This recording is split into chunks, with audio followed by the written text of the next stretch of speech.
రాష్ట్రాలు కాదు దేశాలే కొనేసి అండమాన్ దీవుల్లో కొన్ని దేశాలని కొనేసి అక్కడ సపరేట్ గా ఒక మనీని కూడా సృష్టించేటువంటి స్వామిలు మనకు లేరా? ఉన్నారు కదా. అట్లానే ఈయన కూడా ఏదన్నా ఈయనకి కూడా ఎక్కడన్నా దేశం కావాల్సి వస్తుందేమో. అలాంటి దేశాలు కొనడానికి డబ్బు కావాలి కదా, దానికి బినామీలు కావాలి కదా. ఈయన బినామీ ఉంటూ వెనక పొలిటీషియన్స్ ఉండి నడిపిస్తున్నారు. లేకపోతే ఎందుకు ఇంత నీచమైన పనులకు ఒడిగడతారు? అదే తను ఇన్ని రోజుల నుంచి కూడా ఇంత విధంగా హల్చల్ చేస్తా ఉంటే ఎవరు కూడా అరెస్ట్ చేయలేకపోతున్నారు. పోలీసులు అరెస్ట్ చేయలేకపోతున్నారు, ప్రభుత్వాలు అరెస్ట్ చేయమని ఆదేశాలు జారీ చేయలేకపోతున్నారు. దీని వెనక ఏముందంటారు? అసలు పొలిటీషియన్స్ ఉన్నారు, ఖచ్చితంగా ఉన్నారు. రాజకీయ నాయకులు లేకుండా ఏం చేయరండి. ఒక అండ లేకుండా ఒకళ్ళ మేము చేయగలుగుతాను, నేను ఒకళ్ళ మేము చేయగలుగుతానా? నాకు ఏ విద్య రాకుండా ఇక్కడ హార్ట్ సీట్ లో కూర్చోగలుగుతామా? కూర్చోలే. ఏదో ధైర్యం ఉంటేనేగా. ఖచ్చితంగా ధైర్యం ఉంటుంది. మీడియా ముందు వచ్చేసి ఒక గురువుని ఒరే అరే అని తిట్టడం, మీడియా ముందుకు వచ్చి మీరేం చేసుకుంటారో చేసుకొని చెప్పి వేరే విధంగా మాట్లాడడం, అదేలేండి మనం మాట్లాడలేము అన్ని. వాళ్ళు జారాలని చెప్పి మనం జారలేంగా మాట్లాడడం, ఇవన్నీ కూడా ఏ ధైర్యం చేస్తున్నారండి? ఇప్పుడు రోడ్డు మీద తిరిగేటువంటి బిచ్చగాళ్ళు చాలా మంది ఉంటారు. ఒకళ్ళని ఎవరైనా చెయ్యి కానీ ఏదైనా దూరానికి పెట్టేస్తాం, దగ్గర కూడా రారు వాళ్ళు. ఒకవేళ దగ్గరకు వచ్చి చెయ్యని మన మీద ఖచ్చితంగా కొడతాం. వాళ్ళ మీద కొడతామా? ఎందుకని అఘోరిని కొట్టలేకపోతున్నారు జనాలు? ఎందుకు కొట్టలేకపోతున్నారు? వాళ్ళ ఇంట్లో ఒక 1 month పాటు ఉండేసి వాళ్ళ అమ్మాయినే తీసుకెళ్లిపోయి పెళ్లి చేసుకుంటే కూడా ఎవ్వరు ఏం చేయలేని పరిస్థితికి వచ్చేసారు. ఎందుకు చేయలేకపోతున్నారంటే వారి దగ్గర పనికొచ్చే విద్యలు లేవు, పనికి రానటువంటి విద్యలు ఉన్నాయి. ముందు పెట్టడం, హిప్నాటిజం లాంటివి ఉన్నాయి. కొంతమంది చెప్తున్నారు వారి దగ్గర అలాంటి ఏమి లేవు, వాళ్ళంతా బేకారి ఎధవలు, ఏదో పబ్లిసిటీ కోసం ఏది లేకుండా అంత ధైర్యం చెయ్యరు కదా గురువు గారు. ఒకటి వారికి ఉన్నటువంటి విద్య, అది చెడు చేసేటువంటి విద్య. రెండోది వారి వెనక బ్యాక్గ్రౌండ్ అంటే వారు నిరుపేద. వారి బ్యాక్గ్రౌండ్ చూసుకుంటే బెల్లంపల్లి శ్రీనివాసు నిరుపేద, ఇవన్నీ కామన్ గా అందరికి తెలిసిన విషయాలే. ఫ్యామిలీకి ఆయన ఇంపార్టెన్స్ ఇచ్చే వ్యక్తి కాదేమోలేండి, కామన్ గా అందరికి తెలిసిన విషయాలే. ఆపరేషన్ చేయించుకోవడానికి కూడా నలుగురు దగ్గర డబ్బులు తీసుకుపోయేసి మగవాడిగా ఉన్నటువంటి వ్యక్తి ఆడవాళ్ళగా మారుకుంటే అసలు వాళ్ళు ఏంటంటే ట్రాన్స్జెండర్ గా మారాలని చెప్పేసి అని వెళ్ళి ఆపరేషన్ చేయించుకున్నారు. ఆపరేషన్ చేయించుకున్న తర్వాత అక్కడ రాజస్థాన్, ఇది మనకి రాజస్థాన్ సరిహద్దుల్లో వాళ్ళకి ఏదో ఒక పర్సన్ దొరికేసి అక్కడికి పోయేసి అడవులు ఉంటాయి, ఛత్తీస్గఢ్ అడవుల్లోనూ అలాంటి అడవుల్లోకి పోయేసి కొన్ని రకాల సాధువుల దగ్గర నేర్చుకునే క్రియ ప్రక్రియలు ఉంటాయి. ఈ చెట్టు ఆకులు తింటూనే, చెట్టు ఆకులు భుజిస్తూ బతుకుతూ అక్కడ నేర్చుకుంటారు అనమాట. ఆ అడవుల్లోనూ ఒరిస్సా, మధ్యప్రదేశ్, బీహార్, పంజాబ్ ఇలాంటి ఏరియాలో, రాజస్థాన్ కూడా, ఇది మనకి హర్యానా లాంటి ఏరియాస్ లో, కొన్ని కోస్ట్ ఏరియాస్ లో ఇలాంటి నేర్పించే ప్రక్రియ ఉంది. మనిషి ఎంత దూరం ఉన్నా ఆ మనిషిలో ఉండేటువంటి నక్షత్ర బలం తక్కువ ఉంటే వారికి కావాల్సినటువంటి నక్షత్రం అటువంటి అమ్మాయి స్త్రీని కనిపెడతారు వారు. ఆ కనిపెట్టి వారి మీద వీరికి ఉన్నటువంటి విద్య అంతని వారికి చేసేసి వాళ్ళని వశపరుచుకుంటారు. వశపరుచుకొని వాళ్ళ ఇంటికి వెళ్ళిపోతారు, కొన్నాళ్ళు గడుపుతారు, వాళ్ళని దగ్గర చేసుకొని తీసుకెళ్ళిపోతారు. ఇలాంటివి మనకి ఇంతకుముందు కూడా చాలా జరిగినాయి. కొన్ని మంది ఏరముష్లు, కాటిపాపలు అనేవారు, వారి పేర్లు ఇప్పటికి కూడా మనకి విలేజ్లు వాటిలో ఇటు దొరుకుతూ ఉంటారు. ఇప్పుడు కొత్తగా ఏంటంటే అఘోరిని అంటే కొంచెం ఆ ఓల్డ్ లో కొంచెం నాభిలో నుంచి వస్తుంది. అఘోరి అనేది నాభిలో నుంచి పలుకుతుంది. ఆ పలకగానే ఏంటంటే ఆ ఓల్డ్ లో ఏదో ఒక రకమైనటువంటి ఆ వైబ్రేషన్ వస్తుంది. ఆ వైబ్రేషన్ కోసం అఘోరిని, అఘోరుడు, నాగసాధు అనే పేరులతో బతికేటువంటి క్రియ ప్రక్రియలు అనమాట. వారు చెప్పారు ఒక ఇంటర్వ్యూలో, మనకి ఈ రాష్ట్రంలో పబ్లిసిటీ లేదు, నాకు ఈ రాష్ట్రంలో మమ్మల్ని ఎవరు పట్టించుకోరు, అఘోరిని అంటే వేరే రాష్ట్రాల్లో పూజిస్తారు అని. అఘోరినికి పూజిస్తారు కరెక్టే, ఇలాంటి వెధవల్ని పూజించరు. అఘోరిని లోక కళ్యాణార్థం కోసం చేసేటువంటిది అఘోరినులు. ఈయన కళ్యాణం కోసం చేశాడు, ఆయన కళ్యాణం కోసం చేసుకున్నాడు. ఇది ఇంకొక మాట, అసలు జరిగింది కళ్యాణమేనా? ఇది అందరి యొక్క డౌట్. అయితే ఇక్కడ ఒక చిన్న మతలబు ఉంది. ఈ అఘోరిని చేసినటువంటి ప్రక్రియ ఏంటంటే, కొన్ని విద్యలు ఉంటాయి. ఆ కొన్ని విద్యల్లో అన్ని చెప్తే ఏమైందంటే, ఇప్పుడు నేర్చుకోవడానికి సెట్ చేస్తా ఉంటారు మళ్ళీ. అది కూడా కరెక్టే. అలా అయిపోయింది. దరిద్రం ఏంటంటే మన ప్రపంచం ఎలా ఏడుతుందంటే, ఏదన్నా విషయం చెప్తే మంచి కన్నా చెడు వెతుకుతున్నారు, ఎక్కువగా ఖచ్చితంగా వెతుకుతున్నారు. ఎందుకంటే బద్దకస్సులుగా తయారయ్యారు. యక్షిణి లాంటి విద్యలు ఉన్నాయి, కొన్ని పేరుక చెప్పాల్సి వస్తుంది కాబట్టి చెప్తున్నా. యక్షిణి లాంటి విద్యలు కొన్ని ఉంటాయి, దాంట్లో 16 రకాల విద్యలు ఉన్నాయి. మనిషిని అక్షదిబ్బంది చేయొచ్చు, మనిషిని ఏ దానికి పనికి రాకుండా చేయొచ్చు, మనిషిని ఎన్ని రూపాయలుగా ఉంటే అన్ని రూపాయలుగా మార్చొచ్చు, మీ చేత ఎదుటి వాళ్ళని పొడిపించవచ్చు.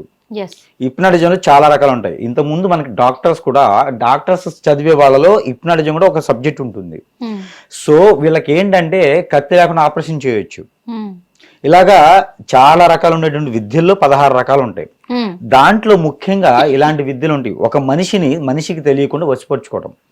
మన కాన్షియస్ లోనే ఉంటారు మనిషి, అన్ని మాట్లాడతారు, కానీ వాళ్ళ రిలేషన్ గుర్తురాదు, అన్నదమ్ములు గుర్తురారు, తల్లిదండ్రులు గుర్తురారు, పిల్లలు గుర్తురారు, భర్త గుర్తురారు, భార్య గుర్తురాదు, ఎవరికి ఏం గుర్తు రాకుండా కాన్షియస్ లోనే ఉంటారు. ఒకళ్ళ మీద జాస్ ఉంటది. ఆ రకంగా చేసేటువంటి క్రియ ప్రక్రియలు ఉన్నటువంటి విద్యలు ఉన్నాయి. అయితే ఆ విద్యలు కొంతమేర నేర్చుకోవడానికి మాత్రమే అర్హులుగా ఉంటారు. ఈ సాధులు కావచ్చు, నాగసాధులు కావచ్చు, ఇంకెవరైనా కావచ్చు. మంచితనంగా చేసేవారికి ఏం అవసరంలా అవి నేర్చుకోవచ్చు. ఇలా చెడుగా చేసేవారికి ఏమైంది అంటే, ఈ ఆడపిల్లలు మనం ముందుగా అనుకున్నటువంటిది ఉంది కదా, ఈ నక్షత్రాలు సరిపోయిన వాళ్ళని తీసుకెళ్లిపోతారు అని. దాంట్లో ఒకటి ఏంటంటే, ఈ ఎవరైతే మనకి వర్షిణి ఈ శ్రీవర్షిణి నక్షత్రం ఏదైనా కావచ్చు, ఈ వర్షిణి గారు కానివ్వండి, ఎవరైనా కానివ్వండి, వీరికి ఏంటంటే ఆ నక్షత్రానికి సరిపోయినటువంటి విధానం కానీ, ఆవిడ పుట్టినటువంటి డేటు కానీ ఉంటే, వారు పుట్టినటువంటి నక్షత్రం తెలుస్తుంది మనకి. అశ్విని నక్షత్రం కూర నక్షత్రాల్లోనూ పుట్టి ఉంటే కనుక ఆ నక్షత్రాలు సరిపడేటు ఈ నక్షత్రానికి సరిపడితే మైత్రి, లగ్న మైత్రి అని ఉంటుంది, నక్షత్ర మైత్రి. ఈ మైత్రి కనిపించిన వాళ్ళని తీసుకెళ్లిపోతారు ఏదో రకంగా హిప్నటైజింగ్ చేసుకొని. తీసుకెళ్లిన తర్వాత వాళ్ళని ఏం చేస్తారంటే హార్మోన్స్ ఇంబ్యాలెన్స్ ని పడేస్తారు. హార్మోన్స్ ఉండదు వాళ్ళకి. ఆ హార్మోన్ ఇంబ్యాలెన్స్ తర్వాత బ్లడ్ సర్క్యులేషన్ ఆగిపోతుంది. కొన్ని సెన్సిటివ్ ప్లేసెస్ 6 ఉంటాయి లేడీస్ కి. ఈ సెన్సిటివ్ ప్లేసెస్ కి జెంట్స్ కి 5, లేడీస్ కి 6 ఉంటాయి. ఈ సెన్సిటివ్ ప్లేసెస్ లో నుంచి బ్లడ్ తీసుకుంటారు. ఒక్కొక్క దగ్గర నుంచి వాళ్ళకి కొన్ని మంత్లీలో ప్రాబ్లమ్స్ ఉంటాయి. అక్కడ వచ్చేటువంటి ఆ స్రవణ్ కూడా వాళ్ళకి అవసరమవుతుంది. ఒక్కొక్క వారు విద్య నేర్చుకోవాలి అంటే ఆ నక్షత్రం గలటువంటి స్త్రీ కావాలి వాళ్ళకి. వారి నుంచి వచ్చేటువంటిది అన్ని రకాలుగా తీసుకొని వారు ఆ ఒక ఉపాసన చేస్తే ఆ విద్య అనేది వీళ్ళ బాడీకి వస్తుంది అనమాట. ఆ శక్తి అనేది వీళ్ళ మీద కూర్చుంటుంది. అప్పుడు వీరు జయించడానికి, వీరు ఏదైనా చేయడానికి, ఇంకా ఘోరాతి ఘోరమైన చేయడానికి పనికొస్తుంది. ఒక 100 మంది ఇప్పుడైతే 4 కొట్టొచ్చు, రేపటి రోజున ఇంకా ముదిరిపోయాడు అనుకోండి, రేపటి రోజున ఈ శక్తి వాళ్ళకి వచ్చింది అంటే 100 మంది కొట్టడానికి వెళ్ళి కూడా వాళ్ళ దాకా వెళ్ళేసి ఏం కొడతారు బాబు వదిలేసండి అని వెళ్ళిపోతారు. ఆ స్థాయికి వెళ్ళిపోతారు ఈ అఘోరిని. అందరూ అనుకుంటున్నారు అంత తేలిక చేయట్లే అతన్ని,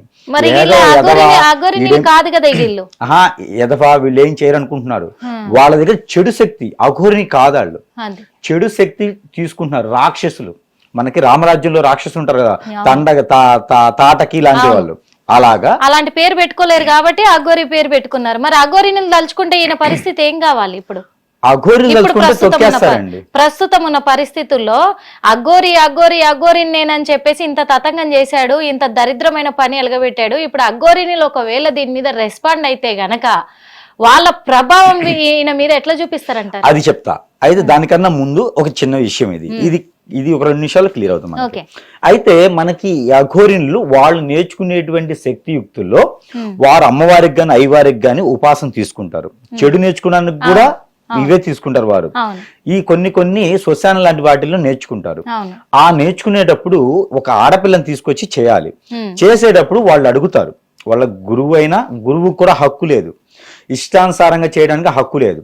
అయితే వారేం చేస్తారంటే ఈ పిల్లల్ని హిప్నటైజ్ చేస్తే, హిప్నటైజం చేసిన వారు చేయించుకున్న వారికి ఏం తెలియదు, మైండ్ మైకం రాదు, ఈ కోసినా కూడా వాళ్ళు దాంట్లో ఉంటారు. అయితే ఆ అమ్మవారికి గాని, అమ్మవారిని చెప్పడం కూడా అనవసరం, వారికి ఉన్నటువంటి శక్తులు రావడానికి చేసేటువంటి క్రియల్లో వాళ్ళ శక్తులు ఏమడుగుతాయి అంటే ఆ అమ్మాయికి ఇష్టమేనా అని అడుగుతాయి. ఆ అమ్మాయికి నువ్వు నాకు బలివ్వడానికి కల కారణము ఆ ఒక చిన్న వీళ్ళిద్దరి మీద అండర్స్టాండింగ్ ఉంటుంది. ఆ శక్తి వీళ్ళకి రావాలంటే ఒక అండర్స్టాండింగ్ ఉంటుంది. ఏంది అంటే స్వయం శక్తిగా ఆ అమ్మాయి వశమైపోవాలి, ఆ అమ్మాయి పర్మిషన్ తీసుకోవాలి. ఆ అమ్మాయి పర్మిషన్ తీసుకోవాలంటే అట్లా ఇవ్వకపోవడంలో బంధం కావాలి. ఆ అమ్మాయికి నీకు రిలేషన్ ఏంటి, బంధం ఏంటి, పూర్తిగా ఒప్పుకుందని ఏంటి, నీ సొంతం అవ్వాలి అంటే ఖచ్చితంగా ఏదోటి ఉండాలి. దాంట్లో భాగంగానే అష్టదిబ్బందన ఉంటుంది. ఆ అష్టదిబ్బందులో భాగంగానే తాళి కట్టడం. ఇప్పుడు ఒక కన్యపిల్లని కానీ, కన్యపిల్ల అంటాం అనవసరం, ఒక స్త్రీ ఒక పురుషుడు వేరే ఉంటారు. ఒక బంధం ఏర్పడిన తర్వాత ఎవరింటి అమ్మాయో ఎవరింటికో వస్తుంది. ఆ బంధం ఏర్పడిన తర్వాత మీకు అనేది ఇంకా మీరు బయటికి వెళ్ళడానికి ఉండదు. పెళ్లి అయినటువంటి స్త్రీ అంటే ఏదైనా సరే ఒక పద్ధతో, ఏదో ఒక భర్త చెప్పాడనో, ఒక బాంధవ్యానికి ఏర్పడతారు. ఇప్పుడు తనంటే ఇష్టమో ఇంట్రెస్టో ప్రేమో ఏర్పడిపోతుంది, ఒక బంధం అనేది మీకు ఏర్పడిపోద్ది. మీరు ఏది చేసినా కొట్టుకున్నా తిట్టుకున్నా కలిసే ఉండడానికి ప్రయత్నం చేస్తారు. ఈ రోజుల్లో అయితే లేదు, ఒకప్పటి నుంచి అయితే ప్రయత్నం అయితే చేస్తారు కట్టుకోవడానికి. అలానే ఈ అఘోరిలకు కూడా నేర్చుకునే విద్య మంచి విద్య కాదు, చెడు విద్య నేర్చుకోవాలంటే అక్కడ తీసుకోవాల్సిన బ్లడ్ ఉంటుంది, సెన్సిటివ్ ప్లేస్ లో బ్లడ్ తీస్తారు, ఎవరు పడితే వాళ్ళు తీయటానికి ఉండదు. అలాగా ఒక బంధన, దానికి తాళి మెళ్ళో కడితే పెళ్ళే కదా మన హిందూ సాంప్రదాయ ప్రకారంగా అని పెళ్ళేని పెట్టారు. అయితే నాకు క్లారిటీగా ఒకటి అయితే అర్థమైంది, అష్టదిబ్బందులో ఒక భాగం క్లియర్ గా అర్థమైంది. ఎందుకు అంటే నార్మల్ గా అయితే ఇలాంటివన్నీ చెప్తే రాదు అని చెప్పేసి ఒక సాధన కూడా నీకు నేర్పిస్తానని కూడా మభ్య పెట్టడం జరిగింది. ఆ విధంలోనే వర్షిని కూడా నేను సాధన నేర్చుకొని తీర్తాను అని మొండి పట్టు పట్టింది. నాకు ఖచ్చితంగా నేర్పిస్తాడు అనే ఒక నమ్మకము ఆ పిల్లలో కలిగించేశాడు ఆల్రెడీ. అందుకే దీంట్లో భాగంగానే ఈ అష్టదిగ్బంధనకి భాగంగానే ఈ అమ్మాయిని ఇప్పుడు ఈ సాధన నేర్పిస్తానని కూడా తీసుకొచ్చి ఇప్పుడు పెళ్లి అనే ఒక అబద్ధాన్ని ఆ పిల్ల చుట్టూ అలమేశాడు. అబద్ధం కాదు, ఆమెకి ఏది చెప్పినా వింటారు. అదే జనానికి కనపడడం కోసమే ఇది అమ్మాయి పూర్తిగా కూడా అర్థమవుతుంది గురుగారు. ఎందుకంటే ఇంకా తనే నా ప్రపంచం అంటుంది, ఏదైనా తనే, ఇంకా నాకు అమ్మ నాన్నతో సంబంధం లేదంటుంది, నన్ను కాదనుకున్న వాళ్ళతో నాకు సంబంధం లేదంటుంది. ఇప్పటికి కూడా ఏమంటుంది, నేను నా అప్పుడే అది చెప్పడానికి కూడా నాకు అసహ్యంగా ఉంది. ఇప్పుడు కూడా ఒక శ్రీనివాస్ అని చెప్పట్లేదు అమ్మాయి, ఇప్పటికి కూడా అఘోరి అమ్మని తీసుకొని వెళ్తా అంటుంది మా అమ్మ నాన్న దగ్గరికి. ఇంకా అదేం దరిద్రమో. ఇక్కడ ఒకటి ఉందండి, మనకి మామూలుగా నేర్చుకునేటువంటి విద్యలు ఉంటాయి కొన్ని, అది లోక కళ్యాణార్థం కోసేటువంటి విద్యలు ఉంటాయి. కొన్ని రకాల పీఠాధిపతులు ఉంటారు, వారు ఏం చేస్తారంటే అమ్మవారిని కావచ్చు అయ్యవారిని కావచ్చు, ఇది చాలా వరకు తెలియనిటువంటి విషయము, వాళ్ళు కూడా పెళ్లిళ్ళు చేసుకుంటారు. ఎవరిని? అమ్మవారిని తలుచుకొని అమ్మవారికి తాళి కట్టేస్తారు, అయ్యవారిని తలుచుకొని వీరికి వీరే తాళి కట్టుకుంటారు. ఇప్పుడు చాలా మంది మీకు చెప్పాలంటే మీడియాలో చెప్పవచ్చు లేదో, ఇప్పుడు బళ్ళమాంబ గారు ఉన్నారు. బళ్ళమాంబ గారు అంటే మీకు ఐడియా ఉంది, రావూరు కావలి దగ్గర బళ్ళమాంబ గారు ఉంటారు. అంటే ఎంతవరకు ఉండేది తెలియదు నాకు, అలా ఒక పేరు చెప్తా ఉన్నా. ఇప్పుడు శివశక్తులు కూడా పెళ్లి చేసుకుంటారు. వాళ్ళు ఎలా అంటే ఒక శక్తి రూపంగా ఉన్నటువంటి తలుచుకొని పెళ్లిళ్ళు చేసుకుంటారు, కూడా అదే చేస్తారు. అయితే ఒక స్వామివారిని మనం ఊహించుకొని నా భర్త అతను అని చెప్పి ఆడవాళ్ళు, అమ్మవారిని ఊహించుకొని నా భార్య అతను చెప్పి చేసేవారు, ఊహించుకొని వాళ్ళు చేసుకుంటారు. విగ్రహ రూపంలో చూసుకొని తాళి కట్టుకునేటువంటి క్రియలు మనకు ఉన్నాయి. రాముల వారి కాలంలో కూడా సీతాదేవిని అడవి పాలు చేసిన తర్వాత అక్కడ యజ్ఞం చేయాలి అంటే, అశ్వమేధ యాగం చేయాలంటే అమ్మవారి విగ్రహం తీసుకొచ్చి, స్వర్ణ విగ్రహం తీసుకొచ్చి చేసేటువంటి క్రియలు ఉన్నాయి. అది వేరు, లోక కళ్యాణార్థం కోసం చేసేవి అవి. అయితే ఇక్కడ వచ్చేసి వాళ్ళు పెళ్లిళ్ళు చేసుకోవడానికి కారణాలు ఉన్నాయి. మన మైండ్ సెట్, మన ఆలోచన ఎక్కడ మలుపకూడదు. మన ఆలోచన ఎవరు వచ్చినా అమ్మ అనే అనాలి. ఇలాంటి దాంట్లో ఉంటేనే మనం ఏదైనా పని లోక కళ్యాణార్థం చేస్తాం, చెడు ఆలోచన మనకి రాకూడదు అని దైవ జ్ఞానం కోసం చేసుకుంటారు. అది స్వాములు. ఇతను మనిషిని చేసుకున్నాడు, పెళ్లి మనిషిని చేసుకున్నాడు, ఒక అమ్మాయిని వశపరుచుకొని చేసుకున్నారు. దీని వలన ఏమైందంటే చివరికి ఆ అమ్మాయిలో ఒక శక్తిని నింపుతారు. ఒక వీళ్ళు నేర్చుకునేటువంటి పరి కావచ్చు, జిన్నాత్ కావచ్చు, ఇలా చాలా ఉంటాయి. దైవ దూతలు ఉంటాయి. దైవ దూతలు అంటే మంచి శక్తులు కాదు అవి. అలాంటి శక్తిని, ఒక శక్తిని ఈ అమ్మాయి దాంట్లోకి బొమ్మను చేసి దింపుతారు, బొమ్మ రూపంలో చేసి. వాళ్ళకి ఏం అర్థం కాదు, ఏ హాస్పిటల్ పోయినా ఎవరి దగ్గరికి వెళ్ళినా ఏం చేయలేరు. ఆ అఘోరినితో పాటే మైండ్ పోతుంది, పిచ్చెక్కిద్ది, అన్ని రకాలు అవుతాయి. ఏది కావాలన్నా ఏ చేయాలన్నా అఘోరినియే మంచి అని చెప్తుంది. అదే జరుగుతుంది ఇప్పుడు. ఇంకొకటి ఏంటంటే, మరి ఇప్పుడు వీళ్ళిద్దరూ పెళ్లి చేసుకున్నారు, అయిపోయింది ఆ దరిద్రము చూసేవాళ్ళు చూస్తానే ఉన్నారు. కానీ మెయిన్గా వీళ్ళిద్దరు మరి ఒక బుల్లి అఘోరి రాబోతున్నాడు. అఘోరి అనేది పేరు పెట్టొద్దు, అఘోరీలకు వస్తుంది. ఇంకా అక్కడ ఆ చెప్పలేని ఆక్రోషంలో ఉన్నారు వాళ్ళు. వాస్తవంగా చెప్పాలంటే ఈ న్యూస్ అంతా చూసే ఉంటారు. ఇక్కడ ఈయన పతనం మొదలైందని అనుకోవాలి వాస్తవంగా. మరి వీళ్ళు పిల్లల్ని కనగలరా గురువు? చెప్తా. ఇది ఇప్పుడు పెళ్లి కాదుగా జరిగింది శాస్త్రబద్ధంగా, తెలుగు సాంప్రదాయబద్ధంగా పెళ్లి జరిగింది.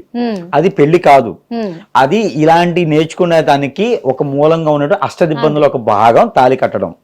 ఇది క్లియర్. ఇకపోతే వాళ్ళకి పిల్లలకి అంటారా అంటే, ఇలాంటి అఘోనిళ్ళు తెలియకుండా పబ్లిసిటీ లేకుండా చాలా మంది ఉంటారు. వాళ్ళు నేర్చుకునేటువంటి క్రమంలో ఉంటారు. ఈ నేర్చుకునే క్రమంలో ఉన్న వారికి వాళ్ళు ఈ అమ్మాయిని అన్ని రకాలుగా యూజ్ చేసుకుంటారు. అది బయటికి రానియరు. ఇలాంటి ఇప్పుడు గురువు అని వచ్చారా, అవును ఇప్పుడు దాకా కనిపించాడు ఆయన. అవును ఇలాంటి అగుణులు కనపడకుండా చాలా మంది ఉన్నారు. వాళ్ళ టీం చాలా ఉంటది, అది బయటకు కనపడరు. నేను ఇప్పుడే చిన్నగా బయటికి రివీల్ చేస్తారు. ఇప్పుడు రోబో సినిమాలో ఫస్ట్ ఒక రోబోనే ఉంటుంది, ఆ రోబో పోయి ఎన్నో రోబోలు సృష్టిస్తుంది. అలాగే చాలా మంది వస్తారు అన్నమాట. వాళ్ళలోని విలన్స్ ఉంటారు, వాళ్ళలోని హీరోలు ఉంటారు, వాళ్ళలోని చంపుకుంటూ ఉంటారు. ప్రపంచం మొత్తం నాశనం చేయడానికి సిద్ధపడతారు. ఇలానే ప్రభుత్వాలు చొరవ తీసుకోవాలి అనుకుంటారు. ఈ అగోనిది ఏముంది, చిన్నగా ఉంటది అని. చాప కింద నీరు అది, అదే కదా, అది చాప కింద నీరు. అలాంటి వాళ్ళని వదలకూడదు. అదే భయం. అలాంటి వాళ్ళని ఇక్కడ కాదు, ఢిల్లీ సైతంలో కూడా వచ్చేసి అక్కడ నడి రోడ్లో నిలబెట్టి ఉరి తీసినా కూడా తప్పు లేదు, అదే భయం. అక్కడతో అయిపోతుంది. ఎందుకు భయం వేరే అంటే, దేశంలో అయితే ఎప్పుడో కరెక్ట్ గా ఎందుకు తీసేవారు. భయం అంటే గురువు గారు, ఇప్పుడు ఒక నక్షత్ర విధంగా వాళ్ళు శక్తులు సంపాదించుకోవడానికి ఈ రోజు ఈ అమ్మాయిని ట్రాప్ చేశారు, కానీ రేపు వాళ్ళు ఇంకో వ్యాపారం చేస్తూ వ్యభిచార ఊబిలోకి నెట్టడం కానీ, అమ్మాయిలు అమ్మేయడం కానీ, ఆ కోణంలో ఒక్కొక్కరిని దాటనంపరని గ్యారంటీ ఏంటి? ఖచ్చితంగా అండి. ఇప్పుడు వాళ్ళ కింద ఉన్నటువంటి అసిస్టెంట్స్ కానీ, పిఎల్ కావచ్చు, ఇలా ఉంటే వాళ్ళు చాలా మంది ఉంటారు వాళ్ళ కింద. వీరందరూ కూడా డబ్బు కోసం చేస్తారు. కొంతమంది విద్యలు నేర్చుకోవడానికి చాలా, ఈ రోజుల్లో చాలా మంది ఉన్నారండి. కామన్ పీపుల్, నాకు ఒక హిప్నటిజం వచ్చి చాలు, నేను ఎవరినైనా నేను కూర్చోబెడతాను, నేను రాజులాగా ఉండిపోవాలనే శక్తి ప్రతి ఒక్కరిలో ఉన్నటువంటి ఇదే ఉందండి. డబ్బుతో పోయినా డబ్బు ఎంతైనా పెడుతున్నారు. వారికి ఏదైనా విద్య నేర్చుకుంటే చాలు. ప్రతి కామన్ మ్యాన్ కూడా ఈ రోజుల్లో అదే పరిస్థితిలో ఉన్నారు. అలాంటప్పుడు వాళ్ళకి జరగదని ఏం లేదండి. కొన్ని పోస్టర్స్ జరగన్నాయి. ఇంకోటి ఏంటంటే, తను ట్రాన్స్జెండర్ కూడా చెప్పలేము. ట్రాన్స్జెండర్స్ కూడా ఇలాంటివి చెయ్యరు. ట్రాన్స్జెండర్ వచ్చేసి ట్రాన్స్జెండర్ నే పెళ్లి చేసుకుంటారు. ట్రాన్స్జెండర్ నే పెళ్లి చేసుకుంటారు. వాళ్ళు చాలా నియమంగా ఉంటారు. ఇంకొకటి, ఈయన ట్రాన్స్జెండర్ అని చెప్పుకుంటున్నారు. ఇప్పుడు వాస్తవంగా చెప్పాలంటే లింగ మార్పిడి చేయించుకున్నాడు. ఎలా చేయించుకుంటారు? తనకంటూ ఫీలింగ్స్ లేకపోతే నేను ఒక ట్రాన్స్జెండర్ గా మారిపోవాలి అని చెప్పేసి తను చేయించుకుంటారు. కానీ తనేలా ఈ అమ్మాయితో ఇచ్చేస్తా ఉన్నారు? ఖచ్చితంగా ఇదైతే ఏమిందంటే, అతను నేర్చుకుంది ట్రాన్స్జెండర్ చేయించుకున్నారు కదా, ట్రాన్స్జెండర్ చేయించుకునే ఫీలింగ్స్ మారవండి. ట్రాన్స్జెండర్ ఇప్పుడు ఎగ్జాంపుల్ చెప్తాను మీకు. ఒక 20 years బాబు ఉంటాడు, 20 years కల్లా ఒక పర్సన్ ఉంటారు. తనకు ఉండేటువంటి ఫీలింగ్స్ కానీ, తనకు ఉండేటువంటి ఆ ఒక నరాల బలం కానీ వేరే ఉంటుంది. 40 years వచ్చేప్పటికి వేరే ఉంటుంది, 60 years వచ్చేప్పటికి వేరే ఉంటుంది. కానీ వాళ్ళ ఆలోచన పోదు, ఆలోచన ఫీలింగ్స్ అలానే ఉంటాయి. తను ఎంత ట్రాన్స్జెండర్ అయినా సరే ఒకప్పుడు జెంట్స్, ఆ ఫీలింగ్స్ అనేది పోదు. ఈ రోజుల్లో ఏంటంటే టెక్నాలజీ పెరిగిపోయి మిషనరీస్ వచ్చాయి. ఆ మిషనరీస్ ద్వారా కూడా వాళ్ళకి ఆ ఫీలింగ్స్ అనేది తీర్చుకునేటువంటి విధ విధానాలు ఉన్నాయి. అయితే ఇక్కడ ఈ అమ్మాయిని అయితే అతను వాడాడు అంతే, అతను యూజ్ చేసుకోడు. ఈ అమ్మాయిలో తనకు కావాల్సింది ఏంటంటే, మంత్లీ వచ్చినటువంటి సమస్యకు వచ్చినటువంటి ఆ ఒక ఋతుస్రావం కావాల్సినటువంటి ద్రవ్యం కావాలి వీళ్ళకి. ఆవిడ హార్మోన్స్ లో ఉన్నటువంటి బ్లడ్ కావాలి. కొన్ని సందర్భాల్లో లైవ్ బ్లడ్ అంటారు, అప్పటికప్పుడే తీసింది కావాలి.